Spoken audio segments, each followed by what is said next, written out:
Salut à tous et à toutes, c'est Fred. Donc aujourd'hui, nous allons voir le schéma électrique d'une chaudière au fioul. Donc ça peut être une chaudière au gaz, mais sur du gaz, c'est légèrement différent, quoi. Je ferai peut-être une vidéo sur ce sujet-là. Donc là, c'est le schéma de base pour gérer un circuit de chauffage et pas de sanitaire. Donc là, on a notre phase qui arrive, le neutre. Donc là, la surchauffe à 110 degrés, donc c'est un contact à ouverture. Donc il alimente le brûleur avec la terre. Ensuite, la phase va sur un interrupteur été hiver. Elle va sur le thermostat d'ambiance en 3-4, un contact à fermeture. Et elle alimente une bobine du connecteur numéro 1. Quand cette bobine est alimentée, elle ferme ici, alimente le circulateur de chauffage. Là, elle se ferme, elle alimente l'aquasta de régulation entre 0 et 90 degrés. Et donc, ça ferme la chaîne thermostatique T1, T2. Voilà, ça c'est le schéma de base pour une chaudière simple avec un circuit de chauffage, quoi, pas de sanitaire. Maintenant, on va passer au schéma avec le sanitaire. Donc, on retrouve notre phase, notre neutre, le circuit de surchauffe. On retrouve notre interrupteur été-hiver, thermostat d'ambiance. Et là, il y a un contact ouverture qui vient de s'ajouter. Toujours la bobine K1.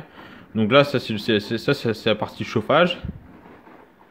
Donc là, le chauffage, il est quand le thermostat était fermé, il était hiver est fermé et que celui-là il est fermé. Là, la bobine est alimentée, le circulateur il démarre et là, il démarre et il se ferme ici. Et donc ça alimente la chaîne thermostatique, le brûleur il démarre en mode chauffage. Si le ballon d'eau chaude il viendrait à être, il se refroidirait. L'Aquasta là ici il se ferme. Il alimente la bobine de K2. Donc là, le contact ici s'ouvre. Donc ça coupe le circulateur. Et ce contact-là se ferme. Et ce contact-là se ferme. Ça alimente la pompe sanitaire. Et ça alimente le T1, T2 du brûleur. Voilà, c'est tout simple.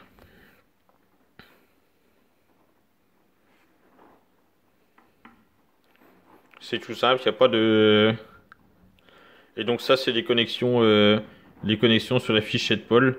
Là, les connexions sur des Wago, des Domino Donc ça peut remplacer une carte électronique défectueuse comme je l'ai fait sur une précédente vidéo, quoi.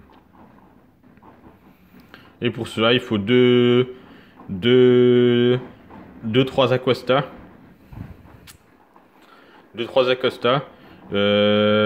Du fil souple en 0,75, du 5G 0,75.